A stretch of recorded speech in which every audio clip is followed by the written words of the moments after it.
morning, Jean-Serge here. So isn't it beautiful? This is awesome that we're getting such a beautiful day. By the way, if you're watching, let me know where you're watching from. I'd love to hear from you. And if you're starting to build a course, that would be awesome. If you have any questions, just go ahead and comment below. So today we're going to be talking about that number one thing I talked about yesterday. Yesterday I talked about the top 3 things that you need to do to create a digital course. Hopefully the sound isn't going to be too bad with the wind here. I have to do these outside if the weather's nice enough, right? Sorry, but I'm trying to cover up the mic. Anyways, so we're going to be talking about the number one, which is, what does it mean to organize your course? What do I mean by that, right? But first, my name is Jean-Serge Gagnon, and I help you create digital courses so you can live your life on your terms. So organizing your course is all about making sure that the content is going to be, seen the way you want your students to see it. Like in your head, when you're thinking about a topic, when you're thinking about gardening, when you're thinking about painting, we're thinking about social media, building a brand online, all these topics can be taught a whole bunch of different ways.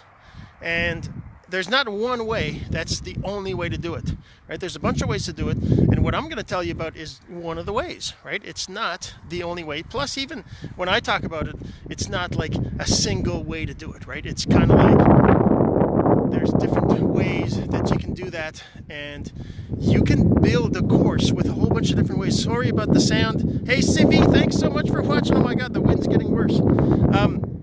But yeah, so when I talk about organizing your course, what I mean is things like you got to have an introduction, you got to have separated content up into, like in some course platforms they call them modules. It could be sections. They could just be separate videos that are just titled according to what you're trying to teach. And then of course you need a conclusion, but you need more than that. You need things like you need to have, hey Angelo, thanks for watching. So you need to have also, like you might have quizzes or challenges or assignments or things you want your students to accomplish, right? You gotta, and every single part of your course, every single piece of your course, and I'm not saying that I'm perfect, because I've done courses before that actually aren't organized like this as well as what I'm talking about. Definitely my next course will be. But every single part, it's kind of like you think about going to school. Not that anybody likes going to school, but they've done it for hundreds of years, right? Teaching how to teach, how to organize things so that students learn better, right? So one of the things is that every single course, lesson, because a course is separated into multiple lessons, right? Multiple topics within that topic. So you've got a topic of say for example, teaching social media engagement, or social media growth, or social media sales, right? All those things are separate topics. You can have a course that talks about building a business on social media, right? That could be one course, and those could be separate topics. Or you can have a course that's specific to learning how to engage your audience on social media. And then you can have lessons that have to do with, say, Facebook, Instagram, LinkedIn, Twitter. And again, you can have a specific course on social media engagement on Facebook.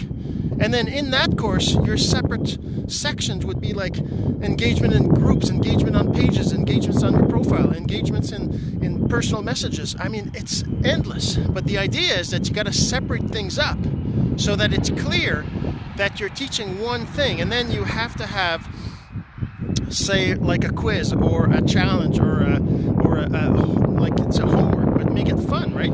So you could have something like, for example, teaching how to grow your audience on Facebook by going into groups. So then the homework or challenge would be, go to like 5 groups, find groups, and you show them how to search for groups. You show them how to look for groups, and you tell them, find 3 groups, 5 groups, and join those groups. That's your challenge, your homework, right? So that's kind of how it works. You got to have all these different things set up. It's not an easy process but it can be simple, right? It's not super complicated to do all that. But it's, like I said, it's got to be organized that way. And I'm going to cover this. I don't know if this helps. I got my hand like all around my microphone here.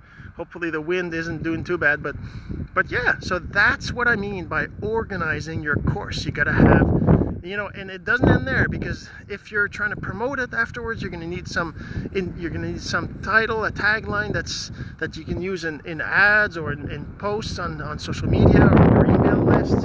You're going to need things like a video to introduce what the course is about, so you can put it on say an opt-in page, right? All these separate things, they're all part of organizing what your course is about, how you're going to promote it, how you're going to introduce it, all these things.